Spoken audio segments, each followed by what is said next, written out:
மீட்பு பணிகள் துறை சார்பாக கோடி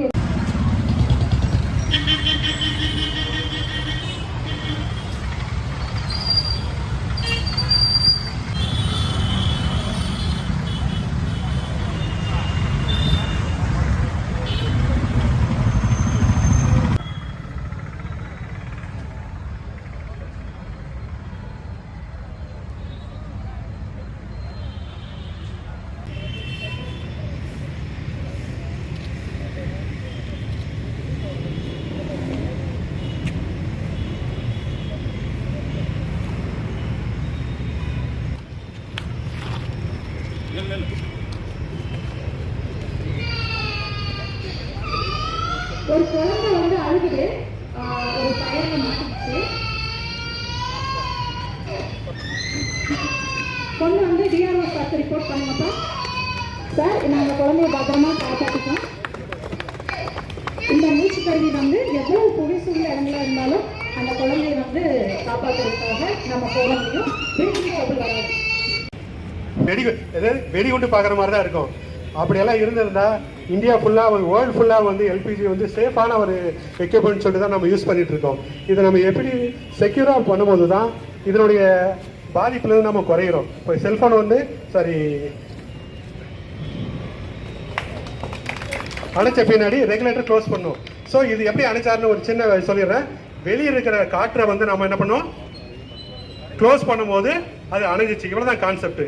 ஃபயர் அணைக்கிறதுக்கு வந்து 3 பேசிக் பொருள் இருக்குது: ஃபியூலு, ஹீட்டு, ஆக்சிஜன். இப்போ நம்ம தேர்டில் வந்து ஒன்றை வந்து லெஸ் பண்ணிட்டோம், கட் பண்ணிட்டோம். அந்த மெத்தடில் வந்து இது ஃபயர் வந்து புட் அவுட் ஆகிடுச்சு.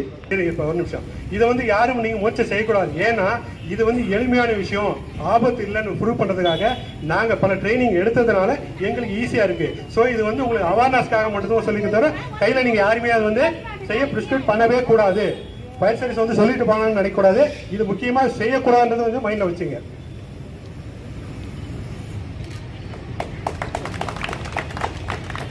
ஸோ சீக்கிரமாக பண்ணுங்க, டக்குன்னு. இப்போ இது வந்து ஆயில் ஃபயர் எக்ஸ்டிங்ஷர்ஸ் தான் எல்லாமே இருக்கு. நாங்கள் வந்து எல்லா எக்ஸ்டிங்ஷர்ஸையும் எல்லா தீவிரத்துக்கும் பயன்படுத்தலாமா அப்படின்னா அது தவறு. ஆயில் ஃபயருக்கு அப்படின்னா ஃபோம் மட்டும்தான் என்ன செய்ய முடியும், பயன்படுத்த முடியும். வாங்கப்பா, நீங்கள் சொல்லுங்க. ஆயில் ஃபயரில் வந்து எல்லாத்தையுமே வந்து கான்செப்ட் தண்ணி வந்து அணிஞ்சுன்னு நினைக்கிறோம். நிச்சயமாக கிடையாது. ஆயில் ஃபயருக்கு வந்து ஒவ்வொரு ஃபயருக்கும் வந்து மொத்தம் 5 வகையான ஃபயர் இருக்குது. 5 வகையான ஃபயருக்கும் ஒவ்வொரு வகையான ஃபயருக்கும் ஒவ்வொரு எக்ஸ்டிங்ஷர் தான் நம்ம யூஸ் பண்ணுவோம். அதாவது இப்போ ஆயில் ஃபயருக்கு வந்து கண்டிப்பாக வந்து நம்ம தண்ணி யூஸ் பண்ணக்கூடாது. எலக்ட்ரிக்கல் ஃபயருக்கு வந்து கண்டிப்பாக நம்ம தண்ணி யூஸ் பண்ணவே கூடாது. ஏன்னா மேற்கொண்டு அது வந்து எரிய வந்து சாத்தியக்கூறுகள் அதிகமாகும். இப்போ CO2ன்ற கேஸ் வச்சு நாங்கள் அணைக்கிறோம். CO2ன்றது ஆக்சிஜனுக்கு ஆப்போசிட்டாக செயல்படக்கூடிய ஒரு விஷயம். அப்போ ஸோ அந்த இடத்துல என்ன ஆகும், CO2 ஆக்சிஜனை வந்து டாமினேட் பண்ணுது. ஸோ இந்த எக்ஸ்டென்ஷன் ஆப்ரேட் பண்ற விதம் சில டெக்னிக்ஸ் தெரிஞ்சு பண்ணாதான் நமக்கு ஆபத்து இல்லாம முடியும். இல்லைன்னா சின்ன தவறும் நமக்கு உயிருக்கு ஆபத்தா முடிஞ்சிடும். உங்களுக்கு அந்த ஆகஸ்ட் 15க்கு நாங்க ஒரு டெமோ பண்ணியிருந்தோம், பாஸ் மெத்தட்னு சொல்லிட்டு. ஸோ அவர் அதை தான் பண்றாங்க. பாருங்க எவ்வளவு பெரிய ஃபயர். பட் அவங்க ஒரு எக்ஸ்டிங்ஷரை வச்சுட்டு என்ன செய்யறாங்க, டக்குன்னு ஃபயரை அணைச்சிடறாங்க.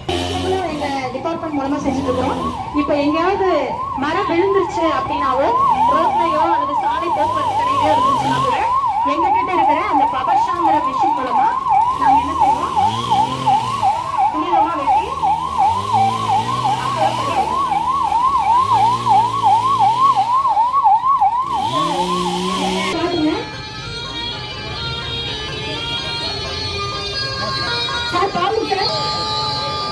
இது பிரத்யேகமான ஸ்னேக் கேட்சர் சொல்லக்கூடிய ஒரு கருவி. இது வந்து அதனுடைய எலும்பு வந்து இது ரப்பர் பாம்பு, அதனால நீங்க பயப்பட வேண்டாம், சரிங்களா? சோ ஃபயர் சர்வீஸ் இப்ப காட்டுங்கப்பா, அவங்க நெஜ பாம்பான்னு கேக்குறாங்க, சரிங்களா? சோ ரப்பர் பாம்பு தான். சோ ஃபயர் நீங்க என்ன கூப்பிடலாம், ஃபயர் சர்வீஸ்க்கு கால் பண்ணி கூப்பிடலாம். அப்ப இடி இடிக்குது. அப்ப இடி இடிக்கும் போது அவருடைய மின்னல் தாக்கி அவர் வந்து அடிபட்டுறது.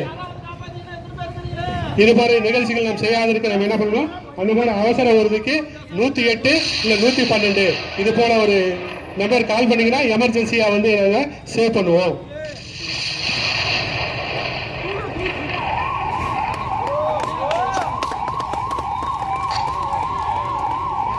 இடையில ஒரு எலக்ட்ரிக் போஸ்ட் வருது, பேச்சு சுவாரஸ்யம் அதிகமாயிடுது, பக்கத்தில் என்ன இருக்குன்னு தெரியல, உடனே வந்து கை வைக்கிறாங்க, எலக்ட்ரிக் ஷாக்ல கூட விழுந்துடுறாரு. அடுத்து ஒரு கூட இருக்காரு என்ன பண்ணாரு, அவர் வந்து மெய் மறந்து அவர் செஞ்ச தவறு என்னன்னா, எலக்ட்ரிக் ஷாக்ல இருக்கிறவங்கள நாம வந்து எந்த விதமான உபகரணம் இல்லாம நாம தொடக்கூடாது. ஒரு குச்சியோ ஒரு கம்போ ஒரு ரப்பர் சம்பந்தப்பட்ட கிளவுஸோ நான் எலக்ட்ரிக்கல் பாசிங் மெத்தட்ல இருக்கிற எந்த பொருளை வச்சாலும் நாம அவங்கள வந்து டிஸ்கனெக்ட் பண்ணணும். எலக்ட்ரிக்கல் வந்து டிஸ்கனெக்ட் பண்ணா மட்டும் தான் இருக்கணும், இல்லை நாமளும் வந்து என்ன ஆகும், நாமளும் எலக்ட்ரிக் ஷாக்கு இன்க்ளூட் ஆகிடுவோம். ஸோ அந்த தப்பு யாருமே செய்யக்கூடாது. ஏன்னா பதட்டத்தில் நம்ம என்ன செய்வோம், யாராவது ஒருத்தர் விழுந்துட்டா காப்பாத்துட்டா மனிதனுடைய இயல்பு என்ன ஆகும், போய் உடனே பிடிக்கணும்னு தோணும். ஸோ இது வந்து என்னன்னா அவேர்னஸ் செஞ்சாதான் அவங்களையும் காப்பாற்ற முடியும், நம்மளையும் காப்பாற்ற முடியும். இருக்காங்க வீரர்கள்.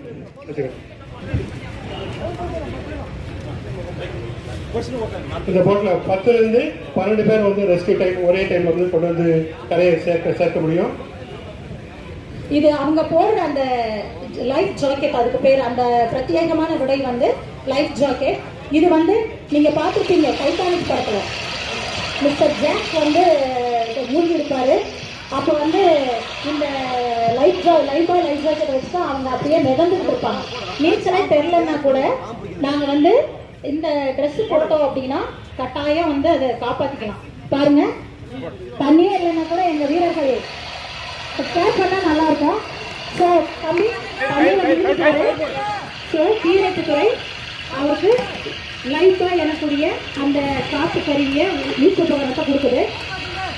அது வந்து முழுகாது அந்த லைஃபா. இந்த தண்ணி அவர் குடிச்சிட்டாரு. இப்போ அவருக்கு எப்படி ஃபர்ஸ்ட் எய்ட் பண்றாங்கன்னு பாருங்க.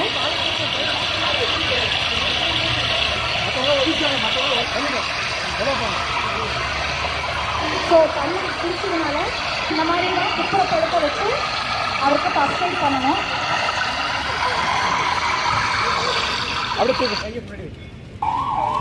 அவரை ரெஸ்கியூ பண்ணி உடனே ஆம்புலன்ஸ்க்கு நாம அனுப்பி வைக்கிறோம்.